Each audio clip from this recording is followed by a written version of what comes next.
वतन परस्ती की दुआई मत दिया करो। हमारी बाप दादाओं की कब्रें यहाँ है जो खुद बोल रही है कि हम वतन परस्त है। तुम्हारा तो सिर्फ जीते जी का साथ है, हमारा तो बात मरने का भी साथ है। हम तो वो है कि 72 थे, उधर 22,000 यजीद था, हुसैन है के साथ। कब अश्क बहाने से कटी है शबे हिजरा, कब अश्क बहाने से कटी है शबे हिजरा, और कब कोई बला सिर्फ दुआओं से टली। घूरा खामोश रहे, तुम्हें देख के थूका तुम खामोश रहे, तुम्हें देख के टल्ला मारा तुम खामोश रहे, तो फिर तो भाई गिरेबान ही पकड़ा जाता है, फिर तो गिरेबान ही पकड़ा जाता है। हैरतों के सिलसिले सोजे नेहा तक आ गए, हैरतों के सिलसिले सोजे नेहा तक आ गए। हम तो दिल तक जाते थे, तुम तो जा तक आ गए।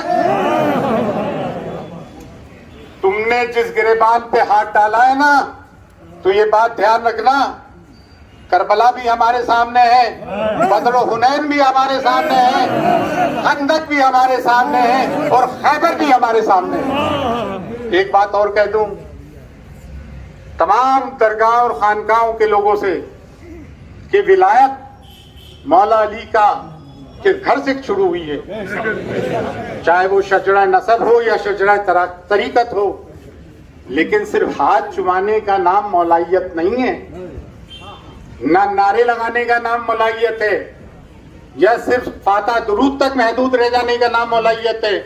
मौलाइयत नाम है दश्ते करबला का, मौलाइयत नाम है खानकाइयत, नाम है निजाम खानकाई, नाम है बदर हुनैन का, खंदक का, खैबर का। बात इतनी सी है कि हमें डरा के रख दिया। उल्मा तो इस वक्त रोल प्ले कर रहा है। देखिए, दो चीज होती है, दीन और मिल्लत। दीन अल्लाह और उसके रसूल से, मिल्लत जो उसके मानने वाले हैं मिल्लत इस्लामिया।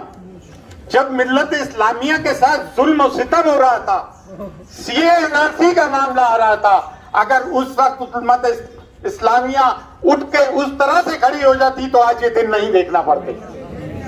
लेकिन इस चौकट गरीब नवाज से 13 दिसंबर 2019, 27 दिसंबर 2019 से सदा बुलंद हुई बातिल के खिलाफ। जब मॉब लिंचिंग हो रही थी, हमें पुलिस का मुंह नहीं दिखना चाहिए था, वहीं जाके हमारे को मामला तय कर हो रहे हैं। वो हरामी तैर नुत्फा ना तहकीक सरस्वती आज भी आजाद घूम रहा है। अरे ये तो चूहे बिल्ली है, वसीम रिजवी फलानी, एक पूरी लिस्ट है, पूरी लिस्ट है 7 साल की। एक किसके जमाने से शुरू हुआ भाई, किसकी हुकूमत में शुरू हुआ? कसूरवार वो हैं जो इनको रिमोट कंट्रोल से चलाते हैं, हमारे सब्र को आजमाते हैं। हमारा सब्र का पैमाना छलकने को है, जिसे अंग्रेजी में कहते हैं the lava is simmering, one day is going to explode. Explode मत होने दो। हिंदुस्तान हमारा मुल्क बड़ा खूबसूरत है, इसे खूबसूरत रहने दो। और एक बात तमाम हिंदुस्तान के मुसलमानों से गरीब नवाज की चौखट से हम सदा बुलंद करना चाहते हैं, क्योंकि हमारा फर्ज अवलीन है। और वो फर्ज अवलीन क्यों है? क्योंकि बर्रे सगीर में अगर कलमा ला इलाहा इल्लल्लाह मोहम्मद रसूलुल्लाह किसी ने पढ़वाया तो ख्वाजा मोइनुद्दीन चिश्ती ने बताया। और अगर आज मिल्लत पे कोई परेशानी आती है तो अगर हम नहीं बोलेंगे तो कौन बोलेगा यार? ये तो बताओ कौन बोलेगा? हम हमेशा आगे आए।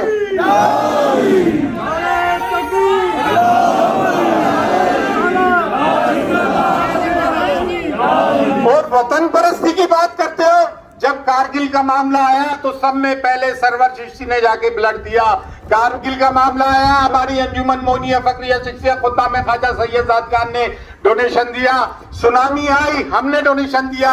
चाइना वॉर आया, हमने डोनेशन दिया। अब अपनी वतन परस्ती की दुआई मत दिया करो। हमारी बाप दादाओं की कब्रें यहाँ है जो खुद बोल रही है कि हम वतन परस्त है। तुम्हारा तो सिर्फ जीते जी का साथ है, हमारा तो बात मरने का भी साथ है। हमसे ज्यादा वतन परस्त कौन हो सकता है? हम तो वो हैं कि 72 थे, उधर 22,000 यजीद था, हुसैन है।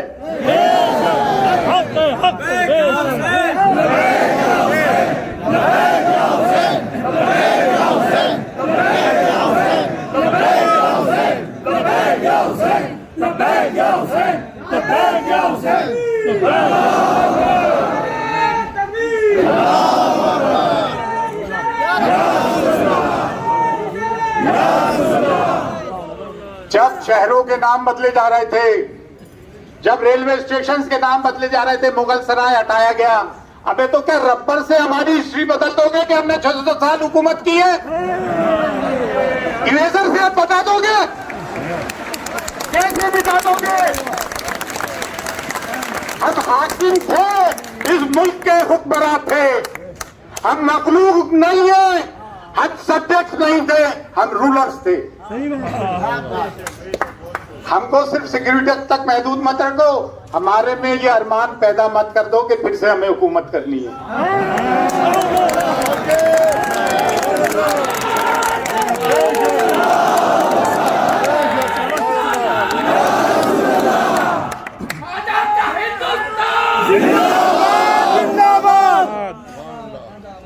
बात इतनी सी है, डरने की दबने की जरूरत नहीं है, ना वतन परस्ती के दावे करने की जरूरत है।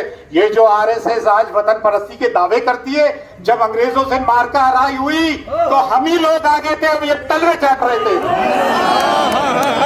ये माफी नामे मांग रहे थे। ये हमसे लड़ेंगे, हमसे वतन परस्ती की बात मानेंगे। ये ख्वाजा मोइनुद्दीन चिश्ती आराम फरमा रहा है, क्या तुम नतमस्तक होने आते हो? ये खानकाह, ये दरगाह, ये सांप्रदायिक सौहार्द की, मजहबी हमांगी की कायल है। हम गंगा जमनी तहजीब की कायल हैं, हम प्यार मोहब्बत बांटते हैं, लेकिन हम करबला का सबक भी नहीं भूले और ना हम भूलने देंगे।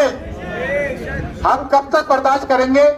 कभी हुजूर की शान में गुस्ताखी, कभी वो छोटा वसीम रिजवी कुरान की आयतों में बकवास करता है, कभी अमीश देगवन हरामगारीरा बात करता है। अरे मेरे कौम के मुस्लिम जवान नौजवानों, हिंदुस्तान वालों, असल हरामी तो ये गोदी मीडिया है। ये गोदी मीडिया जो एंकरिंग करता है और हिंदू मुसलमान लड़ाई कराता है, ये असल दुश्मन है। गोदी मीडिया, गोदी मीडिया, गोदी मीडिया, गोदी मीडिया, ये चंद नपुंसक बैठ के हिंदू मुसलमान का फसाद कराते हैं, लेकिन इनकी डोर किनके हाथ में है? किसके हाथ में है ये डोर? और बात करने से चूकना नहीं चाहिए। अगर बात करने से चूकते हो तो कलमा पढ़ने में बड़ी देरी कर दी है तुमने, समझे ना? कलमा तो भाई, नमाजें तो लश्कर यजीद में भी हो रही थी, नमाजें तो हम हुसैन के साथ अदा करेंगे। लब्बैक या हुसैन।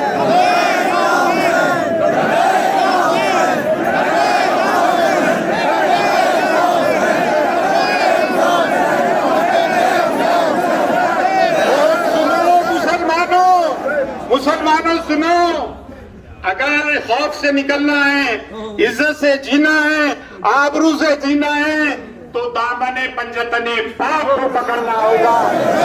दामने पंजतने पाक ही हमारी अजमत की निशानी है, हमारे वकार की निशानी है। करबला की खाक हमें आवाज देती है, करबला की सदा की निशानी है। दुश्मन इस्लाम के साथ साथ दुश्मन अहले बैत को भी अल्लाह तबाह और बर्बाद करे, इन आस्तीनों के साहबों को भी अल्लाह तबाह बर्बाद करे।